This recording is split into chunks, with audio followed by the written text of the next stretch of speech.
Movie की शुरुआत में हम जंगल में चलती हुई एक गाड़ी को देखते हैं जिनमें बैठे 3 लोग जॉर्जिया के जंगलों में हाइकिंग के लिए जा रहे थे। उनका नाम क्रिस, डेनियल और एलिसा होता है। वह तीनों एक दूसरे के अच्छे दोस्त होते हैं। रास्ते में डेनियल गाड़ी रोककर टॉयलेट करने के लिए चला जाता है। इधर पीछे क्रिस एलिसा से पिछली रात हुई घटना के बारे में जिक्र करता है, लेकिन एलिसा उसे चुप रहने को कहती है और बताती है कि वह एक मिस्टेक थी। इसके बाद वह तीनों आगे निकल जाते हैं, जहां पर जंगल में एक जगह गाड़ी रोककर वह लोग हाइकिंग के लिए निकल जाते हैं। तब चलते हुए डेनियल उन लोगों को कहता है कि वर्ल्ड वॉर 2 के टाइम रशियन आर्मी ने यहां पर बहुत सारे बम गिराए थे जो कि लोगों को आज भी मिलते हैं। वहीं उनकी बातों से हमें पता चलता है कि एलिसा और डेनियल एक दूसरे से प्यार करते हैं और वह दोनों बहुत जल्द शादी भी करने वाले हैं। मगर इस बात से क्रिस को थोड़ी बेचैनी हो रही थी। नाइट में वह लोग जब अपने टेंट लगाकर आग के पास बैठे होते हैं, तब डेनियल क्रिस से पूछता है कि तुम इतने मायूस क्यों हो, लेकिन क्रिस उसकी बात को टालते हुए कहता है कि तुम दोनों शादी करने वाले हो, इसलिए मेरे बारे में बिल्कुल भी टेंशन मत लो और अपनी लाइफ को एंजॉय करो। तब डेनियल कहता है कि तुम यह मत सोचना कि मैं एलिसा से शादी करने के बाद तुम्हारे साथ पार्टी नहीं करूंगा।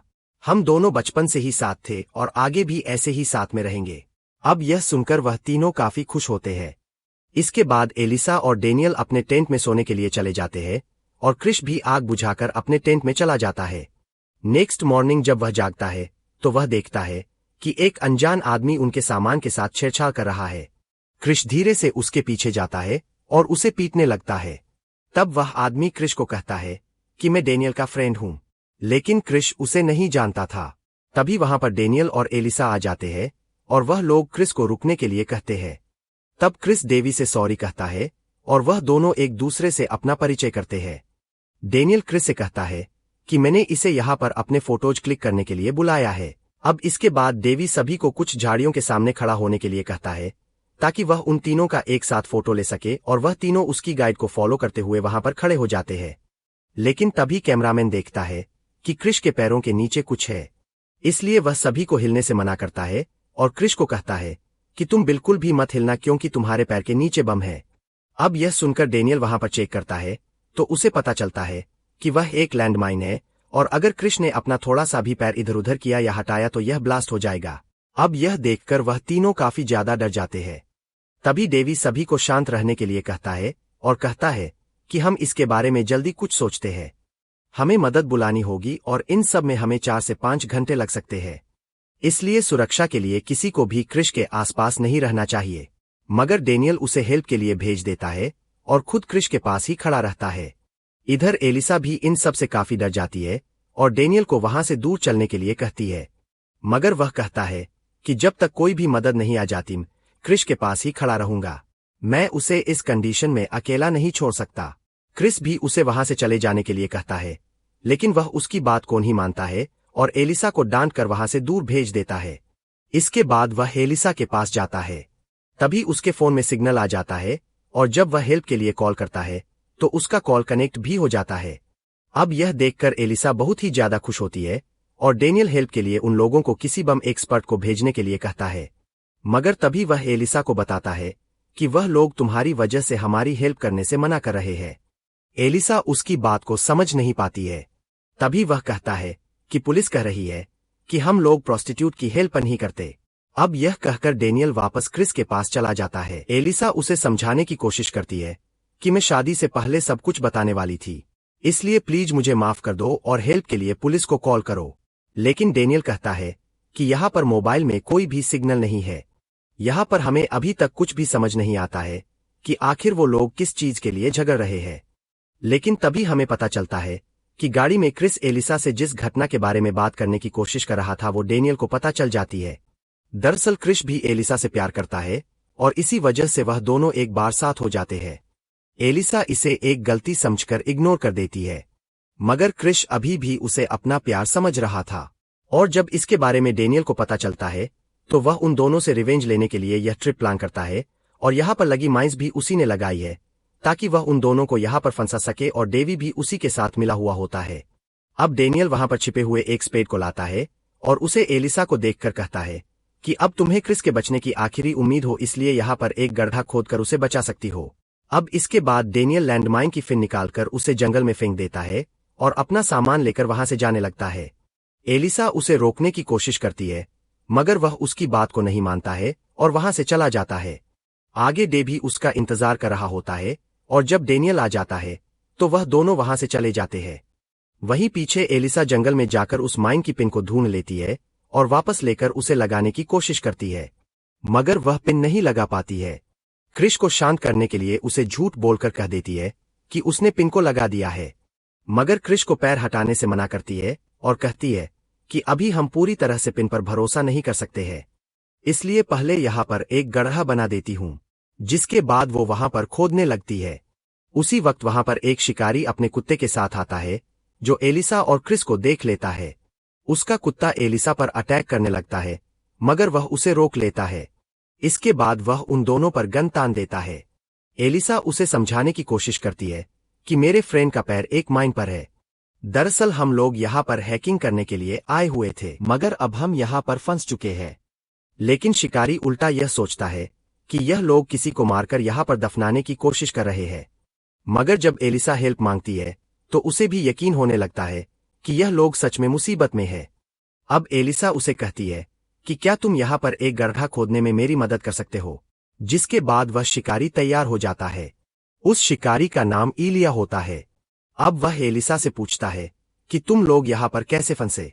जिसके बाद एलिसा उसे सच छिपाने की कोशिश करती है, मगर वह कहता है कि मुझे सब कुछ सच सच बताओ, नहीं तो मैं तुम्हारी मदद नहीं करूंगा, और वहां से जाने लगता है।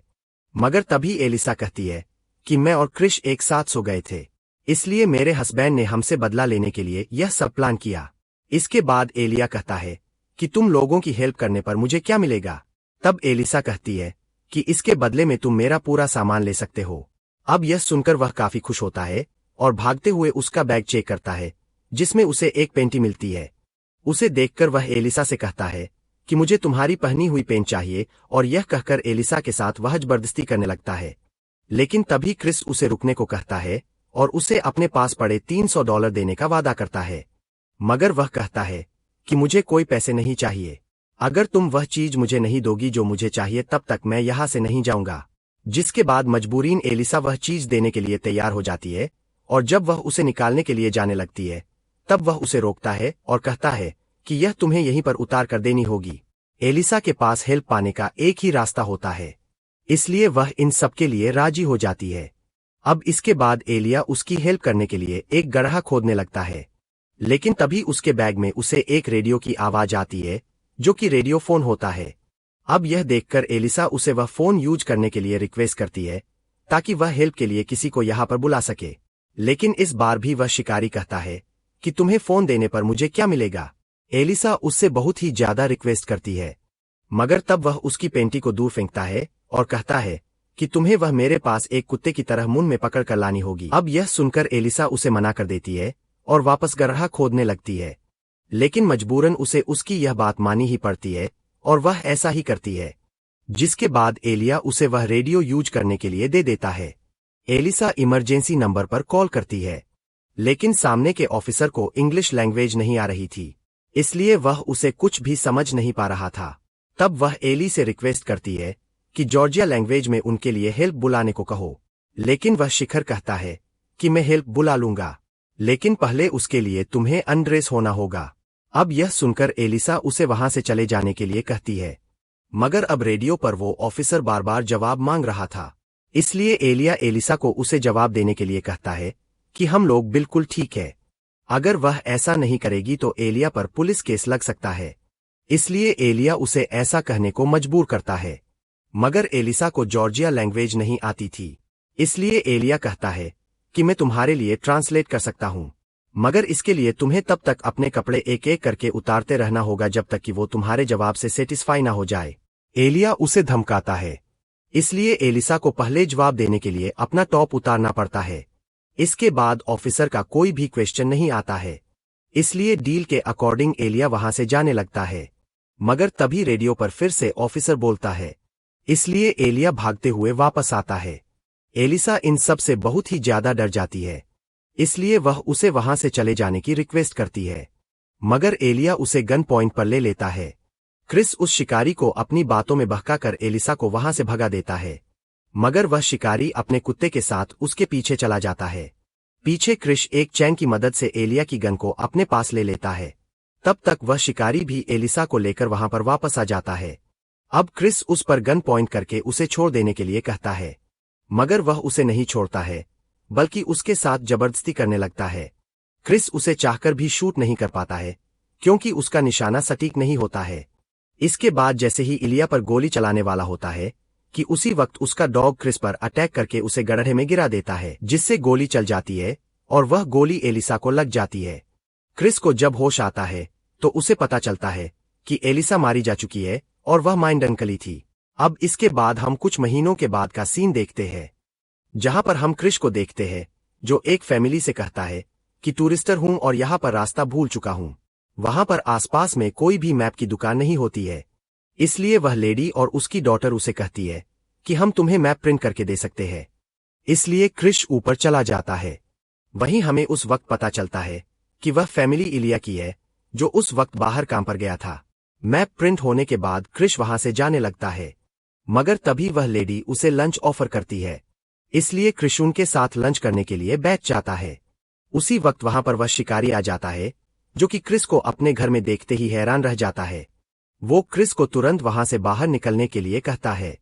अब यह देख उसकी वाइफ और डॉटर कुछ भी समझ नहीं पाती है, मगर एलिया क्रिस को गाड़ी से छोड़ने का बहाना बनाकर उसे बाहर ले जाता है और उसे कहता है कि प्लीज तुम यहां से चले जाओ, क्योंकि मैं नहीं चाहता कि इन सब में मेरी फैमिली भी खतरे में पड़े, इसलिए मैं तुम्हें 1 घंटे बाद बाहर अकेला मिलूंगा।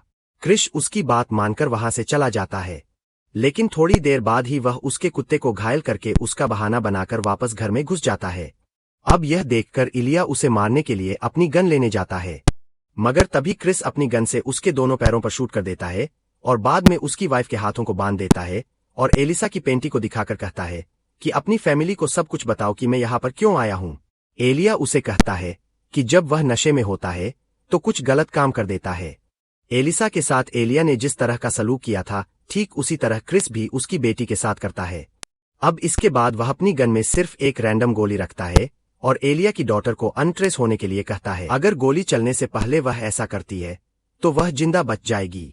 अब इसके बाद उस डॉटर को मजबूरन कपड़े उतारने पड़ते हैं, मगर पहले ही राउंड में गोली चल जाती है और वह मारी जाती है। अब यह देखकर क्रिश होश में आता है कि उसने गुस्से में सब कुछ उल्टा कर दिया। उसे अपनी गलती का एहसास होने पर वह रोने लगता है। इस तरह क्रिश एक अच्छा इंसान होने के बावजूद ही बुरा बन जाता है और इसी सीन के साथ मूवी एंड हो जाती है। वैसे दोस्तों, आपको क्या लगता है, क्रिश ने अपना रिवेंज इसी तरह लेकर सही किया था या फिर उसने जो भी किया वह बहुत ही गलत था? आप वीडियो के नीचे कमेंट करके जरूर बताएं। बाकी अगर आपको ऐसे ही और वीडियो चाहिए तो प्लीज कमेंट करके बताना। हम जल्दी मिलेंगे आपको एक नए वीडियो में।